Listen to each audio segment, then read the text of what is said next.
Allahu Akbar, Allahu Akbar. Allahu Akbar,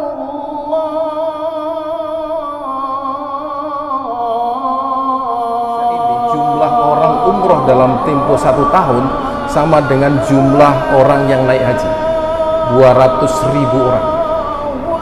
Masjid-masjid penuh dengan sholat tarawih, di mana-mana orang berjamaah. Tapi pertanyaannya, mengapa di Indonesia masih terjadi pencurian, pembunuhan, korupsi, dan tindak pidana yang lain yang bertentangan dengan Islam? Di mana letak salahnya ini, Ustaz? Ini yang ingin saya jawab di dalam ceramah saya pada malam hari ini. Pertama, di dalam surat Al-Hujurat, Asyhadu an la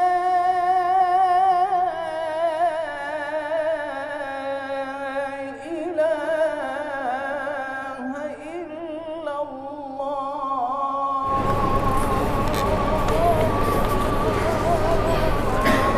Bismillahirrahmanirrahim. Assalamualaikum warahmatullahi wabarakatuh. Alhamdulillah ala nikmatil iman wal islam wal ihsan. Alhamdulillah adada khalqihi wa midada kalimatihi wa ridha nafsihi wa zinata arsyih. Alhamdulillah nahmaduhu wa nasta'inuhu wa nastaghfiruh wa na'udzu billahi min syururi anfusina wa min sayyiati a'malina. Man yahdihillahu fala mudhillalah wa man yudlil fala hadiyalah. Asyhadu an la ilaha illallah wa asyhadu anna Muhammadan abduhu wa rasuluh, amma ba'du. Para hadirin jamaah salat maghrib yang dimuliakan oleh Allah, serta para pendengar radio RRI dan radio Baitur Rahman, ada satu hal yang ingin sampaikan sebelum saya menyampaikan beberapa hal mengenai Islam, iman, dan ihsan. Ada 4 pertanyaan yang muncul dalam sejarah peradaban Islam. Pertama, seorang syekh yang berasal dari Pontianak pada abad 19 mengirim surat kepada Muhammad Abduh di Mesir. Surat itu berupa pertanyaan yang bunyinya limada ta'akhkharul muslimun wa taqaddama ghairuhum. Artinya, mengapa umat Islam mundur sedangkan orang lain maju? Pertanyaan yang kedua, seorang syekh yang namanya Muhammad Abduh berkunjung ke Perancis. Beliau melihat Perancis sebagai sebuah negara yang maju, berdisiplin, negaranya bersih, ekonominya maju.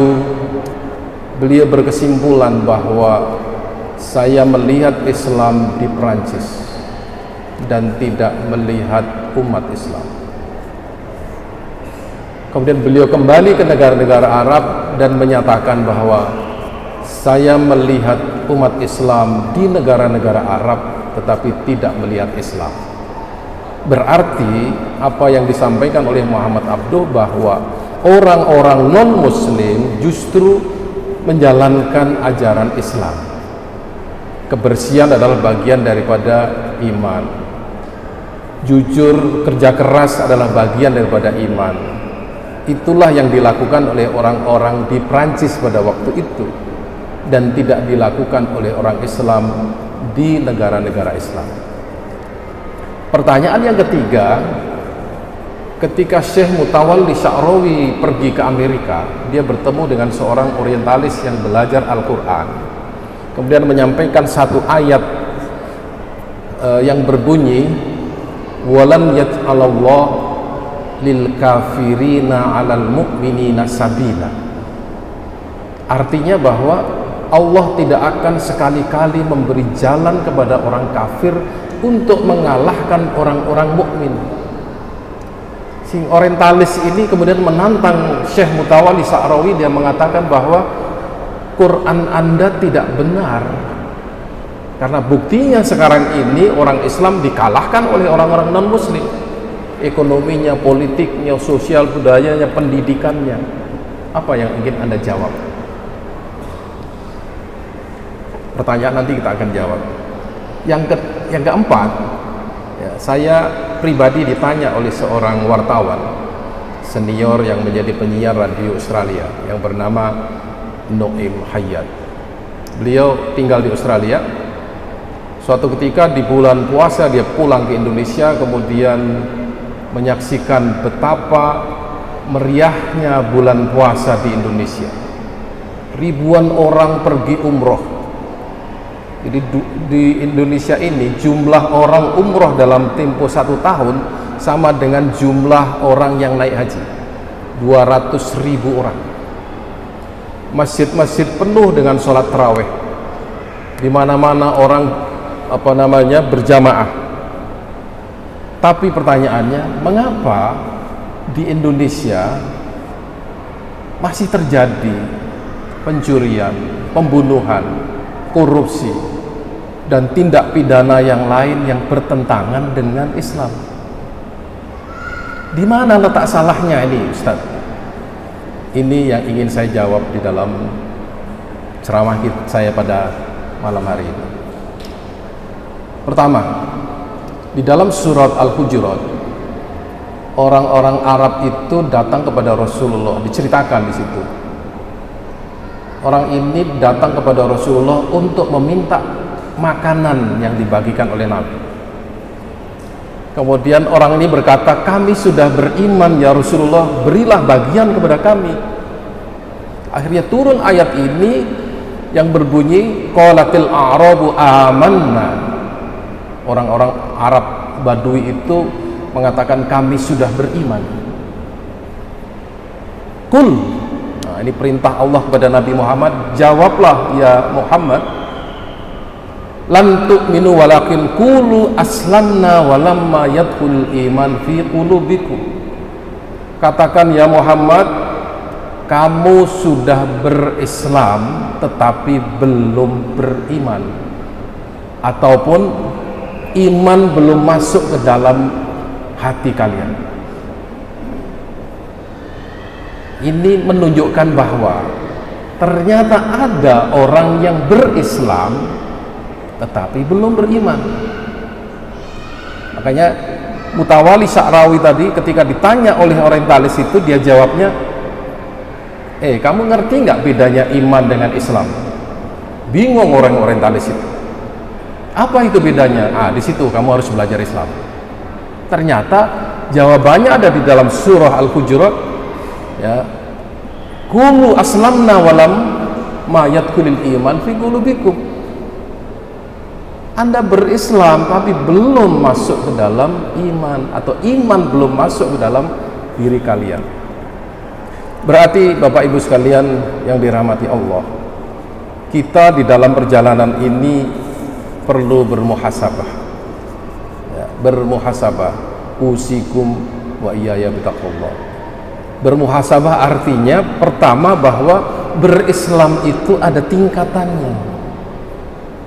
Ya, kita berpuas hati dengan apa yang kita kerjakan, bagus. Tetapi marilah kita bermuhasabah. Berislam dalam pengertian yang sempit adalah menjalankan rukun Islam yang 5. Salat, puasa, zakat, haji, didahului dengan syahadat. Itu adalah syariah. Tetapi Islam dalam arti yang lebih luas daripada 5 rukun itu adalah berislam dengan ahkam asy-syar'iyyah. Ya, itu Islam dalam arti yang luas. Itulah yang kemudian disebut dengan muamalah. Muamalah ma'an nas, muamalah ma'allah, hidup dengan masyarakat dengan hukum Allah. Ini yang jadi pertanyaan kita nanti. Makanya pertanyaan wartawan tadi itu, ya, Berislam dalam arti sempit hanya menjalankan rukun Islam, belum sampai berislam dalam arti yang lebih luas, menjalankan ahkam asy-syar'iyyah. Belum lagi nanti di atasnya berislam dengan iman. Kita mulai dari syariah. Salat adalah alat untuk mencegah fahsya wal munkar. Tetapi ada fungsi lain di dalam salat ini yang diajarkan oleh Rasulullah, bahwa di antara salat-salat yang kita kerjakan dalam setiap hari itu ada waktu-waktu yang kita mungkin berbuat dosa, antara subuh sampai zuhur, zuhur sampai asar, asar sampai maghrib, maghrib isya. Tidak mungkin kita tidak melakukan dosa yang disebut dengan sogoirud dunub. Itulah yang kemudian diberi oleh Allah sebuah perangkat untuk menghapus dosa-dosa itu. Mungkin dari subuh sampai zuhur kita bekerja dengan amalan-amalan yang mengandung sayiat, berbicara yang tidak bagus, bicara menyakitkan hati orang lain, meninggalkan orang yang dalam kesulitan, tidak memberi pertolongan, tidak mengucapkan salam, ya, banyak sekali dosa-dosa yang disebut dengan sogoirud dunub. Tetapi Bapak Ibu sekalian, kita diberi Allah alat untuk menghapus dosa-dosa itu dengan sholawatul khams. Maka hadisnya as-sholawatul khams mukaffirat lisayyiat. Itu luar biasa bagi kita. Maka saya di awal tadi saya sebutkan nikmatnya berislam itu seperti itu. Kita berbuat dosa, Allah beri jalan untuk menghapuskan. Kalau di dalam satu hari kita tidak bisa menghapuskan dosa-dosa kecil, Allah beri lagi satu amalan yang disebut dengan sholatul jum'ah. Al-jum'ah ilal jum'ah mukaffirat lisayyiat. Tidak cukup dalam seminggu dihapuskan, Allah beri lagi satu cara yang itu menghapuskan dosa setahun lamanya, yaitu Ramadan ila Ramadan. Jadi puasa Ramadan itu adalah mukaffiratus sayyiat, 1 tahun lamanya. Oleh sebab itu mari kalau kita berpuasa betul-betul puasa yang bisa menghapuskan dosa-dosa kecil, bukan kabairud dunub. Bagi yang mempunyai harta, Allah berikan satu lagi alat yang disebut dengan umroh. Al-umroh ilal umroh mukaffirat lisayyiat. Luar biasa. Jadi menjalankan syariat ini saja kita sudah bisa membersihkan diri kita, karena semua rukun Islam itu disebut dengan tazkiyatun nafs, pensucian diri kita. Allah beri jalan kita untuk terus setiap hari bersuci. Maka sholat itu oleh Rasulullah diibaratkan sebagai seakan-akan kalian berada di pinggir sungai, setiap hari Anda membersihkan diri Anda. Bagaimana bentuknya situasi tubuh kita kalau setiap saat kita bersuci? Pasti bersih. Itulah bersih-bersih jiwa yang ada di dalam kehidupan ini. Kalau jiwa kita sudah bersih, pasti apa yang keluar dari perbuatan kita pasti bersih. Pasti bersih. Selain sholat ada amalan yang disebut dengan puasa. Puasa itu ya tadi mukaffiratun sayyiat, tetapi apa yang dijanjikan oleh Allah? Kutiba alaikumusiyam kama kutiba alal ladzina min qablikum la'allakum tattaqun. Akhir daripada puasa Ramadan itu adalah takwa. Orang yang bertakwa adalah orang yang takut menjalankan sesuatu perbuatan yang itu tidak dikehendaki oleh Allah, baik kecil ataupun besar. Takwa itu dalam penjelasan sahabat adalah sebuah situasi di mana seakan-akan kita ini berjalan di tengah semak-semak yang berduri, dan kita mencoba untuk menghindarkan diri kita dari tertusuk duri di semak-semak itu. Duri itulah sogoirud dunub dan kabairuha. Itulah dosa-dosa kecil dan dosa-dosa besar. Orang yang bertakwa adalah orang yang tidak pernah tersentuh oleh dosa-dosa itu di dalam kehidupan. Itu adalah hasil daripada kita berpuasa 1 bulan lamanya.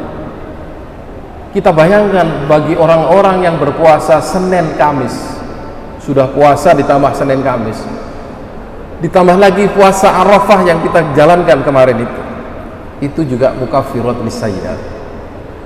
Jadi sesungguhnya Islam ini adalah agama yang mengajarkan kebersihan jiwa kepada kita. Selain puasa ada zakat lagi, apalagi yang dibersihkan? Allah memberi kita sebuah amalan yang itu ada pengaruhnya terhadap jiwa kita. Janganlah kita itu memakan makanan yang bukan hak kita. Bagaimana supaya makanan itu kita makan dan itu tidak memakan harta orang lain? Bersihkan harta kita dengan zakat. Bersihkan dengan zakat, artinya bahwa apa yang sudah keluar dari harta kita itu bersih bagi kita, dan itu akan membersihkan jiwa juga, karena makanan ada kaitannya dengan jiwa. Apa yang dimakan oleh seseorang akan menentukan apakah doa dikabulkan atau tidak. Itu zakat. Haji adalah puncak daripada itu. Kalau sholat itu dengan jiwa dan raga, puasa itu dengan raga dan jiwa juga, zakat dengan harta, haji itu dengan jiwa, raga, dan harta. Makanya al-hajjul mabrur laisa lahu jaza illal jannah. Haji itu pahalanya surga. Tapi banyak orang naik haji tidak dapat pahala apa-apa, karena dia tidak tahu bagaimana mencari harta yang halal untuk haji. Atau bisa jadi dia haji karena korupsi, atau dia haji dengan menipu. Tidak mudah mendapatkan haji mabrur. Banyak orang yang umrohnya berkali-kali, tetapi umrohnya tidak mempengaruhi perilakunya di dalam kehidupan sehari-hari. Itulah muhasabah yang perlu kita pikirkan bersama-sama. Bagaimana supaya amalan kita yang sekecil apapun itu dapat bermanfaat untuk kita. Tidak hanya bermanfaat untuk diri kita, bermanfaat untuk kita dan dzurriyyah yang kita lahirkan dari diri kita. Maka dari itu tetap kita harus terus berdoa kepada Allah. Ya, perintahnya adalah qu anfusakum wa ahlikum nar. Maka kita berdoa kepada Allah, Allahumma ij'alni muqimus shalat wa min dzurriyyati Rabbana wa taqabbal doa. Mendirikan sholat saja kita masih memohon kepada Allah. Kita mohon bahwa kita ini orang, termasuk orang yang mendirikan sholat dan zuriyah, bukan anak, Bapak Ibu sekalian. Zuriyah itu adalah anak, cucu dan seterusnya. Ini berarti bahwa sholat itu adalah sesuatu yang begitu penting, karena dia adalah tiang agama. Selanjutnya, kalau kita berbicara syariah yang selain dari rukun Islam yang 5, ternyata lebih luas daripada itu. Ketika kita berdagang, perdagangan kita harus halal. Ketika kita hidup di masyarakat, kita harus tahu bagaimana muamalah ma'an nas. Ketika kita bermasyarakat, ketika kita berpolitik, ketika kita menjadi pegawai di sebuah perusahaan, semuanya ada akhlaknya. Hidup bersama dengan keluarga, kita harus menjalankan adab bagaimana hidup bersama keluarga. Rasulullah adalah orang yang paling baik terhadap keluarganya. Makanya sebaik-baik orang adalah orang yang baik kepada keluarganya. Khairukum li ahlihi. Maka Rasulullah sendiri menjadi contoh, ya, sebagai orang tua yang sangat baik terhadap keluarganya, tidak pernah marah kepada keluarganya, anak istrinya, tidak pernah memukul. Bahkan ketika Rasulullah terlambat datang masuk rumah, dia tidak berani membangunkan istrinya. Dia tidur di depan pintu istrinya karena istrinya terlalu lelap tidur. Zaman sekarang, suami yang tidak dibukakan pintu oleh istrinya ditendang pintunya. Ini bukan contoh yang baik ya. Sekarang ini peristiwa yang luar biasa terjadi di Indonesia. Seorang istri membakar suami ya. Seorang laki-laki membakar anaknya ya. Bahkan anak kandungnya sendiri dibunuh ya. Ini bukan khair lagi ya. Lebih syar daripada syaitan ya. Peristiwa-peristiwa ini sangat menyedihkan kita. Maka kita perlu bermuhasabah yang seperti ini, karena ternyata perilaku bangsa kita, masyarakat kita tidak mencerminkan masyarakat yang menjalankan syariah sekecil rukun Islam sekalipun. Sholatnya tidak mencegah perbuatan fahsya wal munkar, puasanya tidak manfaat, hidupnya tidak bermanfaat untuk keluarganya sekalipun. Situasi yang seperti ini perlu kita pikirkan bersama-sama, dan kita saling bertawasau bil haq wa tawasau bis sabr. Di atas itu yang ingin saya sampaikan adalah kualitas Islam yang disertai dengan iman. Jadi Islam dalam arti rukun Islam, Islam bermasyarakat. Tetapi itu semuanya tidak ada artinya kalau tidak disertai dengan keimanan. Kita sudah bersyahadat ketika menjalankan syariat Islam, tetapi syahadat kita harus dibuktikan betul-betul dengan keimanan yang kuat. Keimanan kita tidak boleh hanya sekedar syahadat. Keimanan kita harus dibuktikan dengan amal-amal ya. Iman itu artinya 3: pernyataan dengan lisan, keyakinan di dalam hati, perbuatan dengan jiwa, dengan raga kita. Lisan, hati, dan perbuatan. Bukan hanya sekedar beriman selesai, tetapi adalah beriman dengan amal. Maka saya di dalam hal ini tidak hanya membatasi, tidak ingin membatasi iman dengan rukun yang 6 ya, beriman kepada Allah, Rasulnya, malaikatnya, hari akhir ya, qada dan qadar. Itu iman di dalam hati. Itulah yang harus dilakini oleh setiap orang. Tetapi ternyata ada hadis lagi yang menjelaskan apa arti iman. Iman itu ada 77 cabangnya. Dari 77 itu, siapapun yang mengerjakan yang 77 dan tidak mengerjakannya, ditentukanlah di situ kualitas imannya. Di dalam hadis disebutkan yazidu bit ta'ah wa yanqusu bil maksiyah. Iman bertambah kalau dia bertambah ketaatannya. Dari yang 77 itu yang dijalankan yang mana? Di antara yang 77 itu adalah pertama, membaca Al-Quran, bagian daripada iman. Berzikir kepada Allah, bagian daripada iman. Mendidik anak, bagian daripada iman. Amanah adalah bagian daripada iman. Jujur adalah bagian daripada iman. Berbakti pada orang tua adalah bagian daripada iman. 77 cabang. Termasuk menikah adalah bagian daripada iman. Belajar adalah bagian daripada iman. Sekian, silahkan dicari itu 77 cabang iman. Pertanyaannya adalah, apakah orang yang disebut dengan mukmin adalah orang yang menjalankan 77 cabang itu?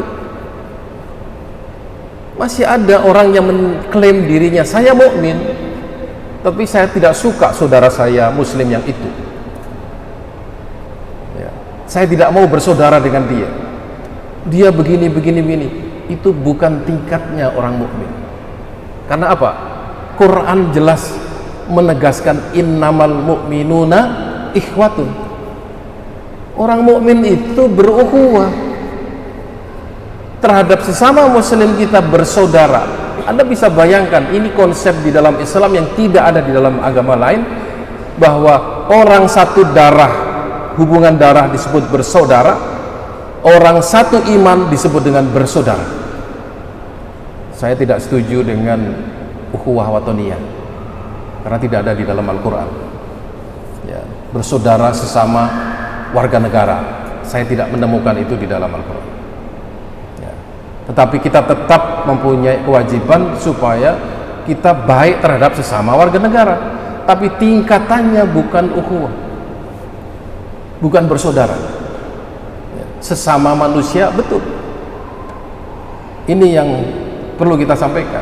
Di dalam Al-Quran hanya disebutkan innamal mu'minuna ikhwatun, al-muslimu akhul muslimin. Nah, ini tandanya orang beriman adalah bersaudara sesama mukmin. Kalau berselisih, dia tidak setingkat disebut dengan orang mukmin. Kalaupun disebut mukmin, dia yankusu imanuhu. Ada lagi hadis yang jelas-jelas ya, menunjukkan kualitas iman. Bersebut la yasdi zani wa huwa mu'minun, la yasriku syarik wa huwa mu'minun, la yaqtulul qatil hina ma yaqtul wa huwa mu'minun. Orang pezina itu tidak pernah pada saat dia berzina disebut sebagai mukmin. Dia kalau di dalam perdebatan para mutakallimun ya, itu sudah keluar dari Islam, tapi ada yang mengatakan antara Islam dan tidak Islam ya, para ahli fikih mengatakan dia minal fasikin, orang fasik. Jadi sebenarnya di dalam diri kita ini sudah ada potensi beriman kepada Allah Subhanahu wa Ta'ala, karena jiwa kita ini adalah jiwa yang diciptakan dengan sebaik-baik jiwa. Satu. Yang kedua, kita ini diciptakan dalam keadaan fitrah. Apa maksud daripada fitrah? Fitrah itu adalah mengenal Tuhan.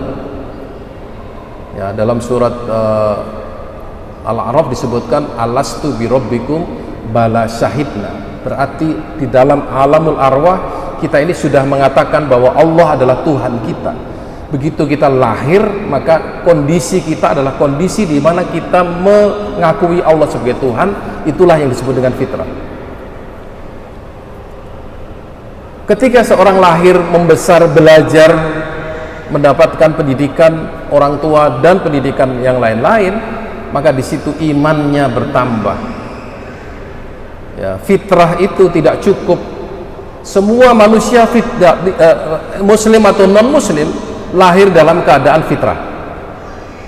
Masalahnya adalah apakah orang tuanya itu menjadikan dia muslim ya, kemudian mengajarkan Islam dan seterusnya, atau menjadikan dia Yahudi, Nasrani atau Majusi. Tergantung kepada orang tuanya. Dia sudah muslim karena dia beriman kepada Allah fi alamil arwah. Maka dari itu, iman di dalam diri seseorang itu yang sudah menjadi, yang dikembangkan di dalam pendidikan keluarga muslim, tidak bisa dicampurkan dengan kekufuran, tidak bisa dicampur dengan maksiat. Dia harus dicampur dengan amal yang soleh. Amal soleh itulah yang 77 ini yang akan menjadikan kita ini mendapatkan surga atau neraka. Mari kita lihat di dalam Al-Quran, banyak ayat-ayat yang berbunyi alladzina amanu wa amilus sholihat ya. Amilus sholihat itu diantara syaratnya adalah yuqimus sholat wa yu'tuz zakat. Orang tidak akan bisa beramal soleh kalau sholatnya saja tidak benar. Maka dari itu sholat diperbaiki, pasti orang akan beramal soleh, tentu dengan kualitas sholatnya yang bagus. Oleh sebab itu, ketika seseorang itu melakukan perbuatan-perbuatan yang bernuansa maksiat, maka imannya berkurang, imannya turun ya. Yankusu bil maksiyah, dia turun keimanannya, bisa jadi hilang keimanannya. Disinilah relevansi hadis Nabi bahwa ada hamba-hambaku yang sudah satu jengkal dia masuk surga dengan amalnya yang mendorong dia masuk neraka, dia masuk neraka. Dan ada hamba-hambaku yang satu jengkal masuk neraka, ditakdirkan kemudian oleh Allah masuk surga. Di sini ujian kita itu adalah bagaimana menjaga agar amal-amal imaniyah atau amal yang berdimensi iman itu dijaga agar terus-menerus kita amalkan dan tidak terganggu oleh apapun. Itulah yang disebut dengan takwa. Iman selalu digandengkan dengan takwa. Kenapa? Sebab ketika orang mengamalkan amalan-amalan yang bernuansa iman tadi itu, godaannya luar biasa. Orang yang sudah ikhlas beramal, dia digoda oleh setan supaya amalnya itu disertai dengan riya dan takabur. Karena dia tidak bertakwa, dia tidak takut, dia justru bertakabur kepada masyarakat, amalnya menjadi hilang. Makanya peringatan di dalam Al-Quran jelas sekali, wala tubtilu sodakotikum bil manni wal azar. Kita sedekah, yang kita beri sedekah suka sekali. Begitu keluar omongan dari kita yang menyakitkan penerima sedekah itu, batal sedekah kita. Seberapapun kecil atau besarnya sedekah itu, maka jangan sampai engkau batalkan amalan soleh yang berupa sedekah itu dengan kata-kata yang tidak bagus. Itulah yang perlu kita jaga di dalam kehidupan ini. Ada lagi satu ayat yang perlu saya sebutkan di sini, bahwa tanda orang beriman itu adalah menafkahkan jiwa, harta, dan tenaganya. Di dalam Hujurat lagi di sini, innamal mu'minuna alladzina amanu billahi wa rasulihi summa lam yartabu. Beriman kepada Allah dan Rasulnya tidak ragu sedikit pun. Wajahadu bi amwalihim wa anfusihim. Berjihad di jalan Allah, tidak perlu berperang. Berjihad di jalan Allah bisa melalui pendidikan, bisa melalui tahfidz Quran dan lain sebagainya. Bi amwalihim wa anfusihim. Dia keluarkan hartanya untuk pendidikan, dia keluarkan hartanya untuk memperbaiki kondisi orang supaya orang-orang itu mau menjalankan syariat atau mau menjalankan sholat. Wa anfusihim, dia sendiri ya, dengan pikirannya, dengan jiwanya memikirkan itu semua. Ulaika humus shodiqun, itulah orang-orang yang beriman yang sesungguh-sungguhnya. Nih, jadi ini penting sekali. Tandanya orang yang beriman adalah berjihad dengan harta dan jiwanya. Ini tandanya. Tandanya, ini masih banyak lagi. Kalau saya sebut satu persatu dari 77 cabang itu tentu sangat banyak sekali. Di antara tanda orang beriman itu adalah berkata baik atau diam. Man kana yu'minu billahi wal yaumil akhir falyakul khairan aw liyasmut. Tandanya barang siapa di antara kamu yang beriman kepada Allah dan hari akhir, supaya berkata baik atau diam. Atau lagi, man kana yu'minu billahi wal yaumil akhir falyukrim dhaifahu. Menerima tamu saja adalah bagian daripada iman. Simple aja Islam, pahalanya besar. Maka Bapak Ibu sekalian, kita ini perlu tahu kunci-kunci amal soleh yang diajarkan oleh Islam, dan itu sangat mudah untuk kita kerjakan. Ya, man kana yu'minu billahi wal yaumil akhir fala yu'dhi jaruhu. Yang beriman kepada Allah dan hari akhir janganlah menyakiti tetangganya. Simpel saja. Kita harus berbaik-baik kepada tetangga meskipun tetangga tidak baik kepada kita. Itu amalan yang sebagai tanda orang beriman. Termasuk birrul walidain, berbakti kepada orang tua ternyata bukan hanya dapat pahala, tetapi dalam sejarah atau cerita banyak orang, berbakti kepada orang tua adalah kunci dari kepada kesuksesan orang. Karena doa orang tua itu tidak ada hijab antara anak dengan orang tua. Maka orang yang berbakti kepada orang tua didoakan oleh orang tua itu, dan doanya orang tua makbul. Jadi ada pahala di situ. Tetapi yang perlu kita tahu adalah dosa uququl walidain ternyata juga besar, sama dengan pahalanya. Uququl walidain itu dosanya melebihi dosa mencuri, melebihi dosa berzina, melebihi dosa membunuh. Dosa mata, telinga, tangan, kaki terkumpul di dalam dosa kita ketika kita uququl walidain. Hati-hati ya. Di zaman sekarang ini kondisi yang kita lihat memang banyak hubungan antara anak dan orang tua yang tidak baik. Ini perlu kita sampaikan kepada masyarakat. Mari kita perbaiki hubungan kita dengan keluarga kita, orang tua kita, anak kita, tetangga kita, tamu-tamu kita.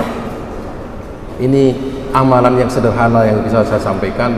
Mudah-mudahan kita termasuk minal mu'minin, termasuk orang-orang yang beriman kepada Allah dengan amal-amal soleh, dan amal soleh itulah yang akan membawa kita kepada hari akhir yang lebih membahagiakan kita. Aku qouli hadza wa astaghfirullahaladzim. Wassalamualaikum warahmatullahi wabarakatuh.